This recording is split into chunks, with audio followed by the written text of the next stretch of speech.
Je m'appelle Marie, j'ai 17 ans, je suis atteinte d'anorexie mentale et suite à ma demande, je me suis faite hospitaliser dans le but de m'en sortir. Je suis Clarisse, infirmière dans un centre de Fréjus où nous prenons en charge des patients atteints d'anorexie mentale. Bonjour, je m'appelle Audrey, je suis infirmière, je travaille dans un centre sur Fréjus pour la prise en charge des personnes atteintes d'anorexie mentale. Bonjour, je m'appelle Jérémy, je suis infirmier. Je m'appelle Franck, je suis infirmier dans un centre qui s'occupe de personnes atteintes d'anorexie mentale. Et on va vous montrer la prise en charge.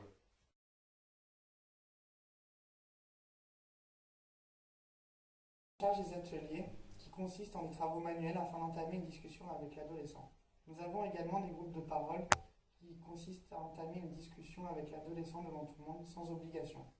L'infirmier a aussi un rôle de surveillance alimentaire et de poids, avec une pesée tous les matins. Nous vérifions surtout s'ils n'ont pas de poids dans les vêtements et s'ils n'ingurgitent pas une quantité importante d'eau. Nous avons l'obligation de leur faire finir les repas, d'assister au repas avec eux et de surveiller ce qu'ils ne se fassent pas vomir. Donc nous fermons la porte des toilettes et les fenêtres pour pas qu'ils se fassent vomir. Nous avons également un rôle d'administration de traitements qui sont donc prescrits, tels que les sédations, avec anxiolytiques, antidépresseurs. Nous soignons également donc les blessures, comme scarification, brûlure. D'autre part, à part les soins purement infirmiers, il y a le même rôle que les animateurs éducateurs. Ils profitent d'un tas d'activités manuelles, comme l'atelier maquillage, massage, coiffure, jeux vidéo, pour emmener l'adolescent à s'exprimer. Ils évaluent l'adolescent à travers ces activités pour voir sa personnalité, ses goûts, afin de revaloriser, retrouver une confiance en soi pour lui et surtout le décentrer de la nourriture qui reste un sujet obsessionnel. Le tout est rapporté à la pédopsychiatre qui se sert de cela lors des entretiens qui peuvent être quotidiens, 2 à 3 fois par semaine, selon le cas, la situation, la nécessité et les besoins de l'adolescent, ses semaines et son état.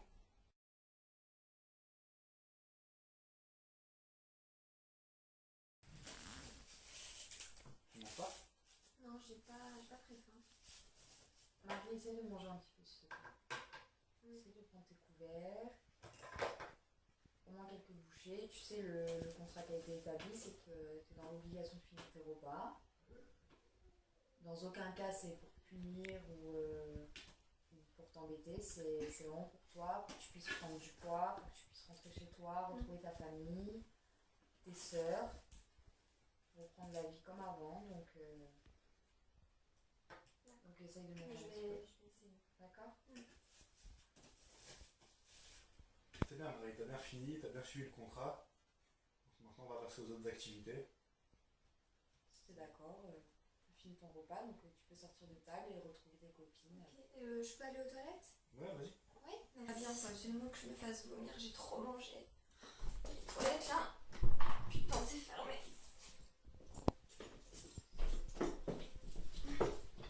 Marie, Oui. qu'est-ce que tu fais là? J'ai trop mangé, je me sens vraiment pas bien là. Tu sais que Marie, dans ton contrat, il est bien notifié que tu dois pas te faire vomir. Oui, je sais, mais là, c'est bon, je sens, je suis trop pleine, je suis pas bien. Écoute, viens, on va s'asseoir un petit peu. T'as juste mangé ce qu'il fallait, ce n'était pas un trop plein. Ça va être difficile au départ parce que justement, il faut que tu réapprennes l'alimentation que tu avais complètement stoppée et que justement, c'était ta hantise de rien que de penser à l'alimentation. Mais tout va bien se passer. Si tu veux qu'on en parle, est-ce que tu préfères rester dans ta chambre tranquillement? Est-ce que tu as besoin aussi d'un petit comprimé pour te relaxer, pour éviter d'aller te faire vomir ou de penser à cette obsession d'aller se faire vomir pour justement rejeter tout ce que tu viens de manger? Mais je pense que je préfère rester dans ma chambre, j'ai besoin de me retrouver. Tu veux pas avoir tes copines, regarder un film, Non, essayer de penser à autre chose pour oublier cette pensée? Je me sens trop mal pour être avec des gens. D'accord. Tu sais que Manon, dans le contrat, on a fermé les toilettes de ta chambre et la fenêtre. Tu pourras pas non plus te faire vomir dans ta chambre. T'es consciente de ça? Oui, bien sûr. Ça va pas te pousser à te faire vomir Et dans si les draps? j'essaye comme ça, et si ça marche pas, D'accord. je vous appelle. Demain matin, tu auras la pesée du matin, tu sais qu'elle est obligatoire. Donc on vérifiera comme d'habitude qu'il n'y ait pas de plomb dans tes chaussures, dans tes vêtements, que tu n'aies pas bu avant, comme tu nous l'as fait auparavant. Mais en tout cas, on n'est pas là pour te juger. Il ne faut pas que tu te culpabilises. Tes parents, c'est toi qui as demandé de venir dans le centre. Tes parents, ils sont aussi là pour toi. C'est pas une question de t'abandonner ou de te punir. Même nous, on n'est pas là pour te punir. C'est juste pour que tu te sentes mieux et que tu réapprennes à avoir une alimentation saine et que tu sois allié avec la nourriture et que ça ne soit pas justement un ennemi. D'accord. Donc je vais te laisser dans ta chambre. S'il y a quoi que ce soit, tu viens me chercher. Et de toute façon, on fera un tour tout à l'heure pour voir comment ça se passe. D'accord. Merci.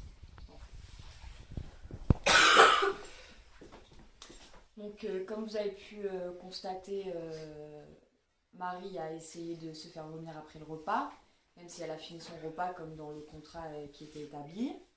Donc nous avons pu constater qu'elle a essayé d'ouvrir la porte des toilettes et la fenêtre qui était fermée au préalable. Là, j'ai essayé de discuter avec elle, de la rassurer, mais elle est vraiment dans son angoisse et son anxiété. Donc je l'ai laissée dans sa chambre, se retrouver seule, j'irai la voir tout à l'heure.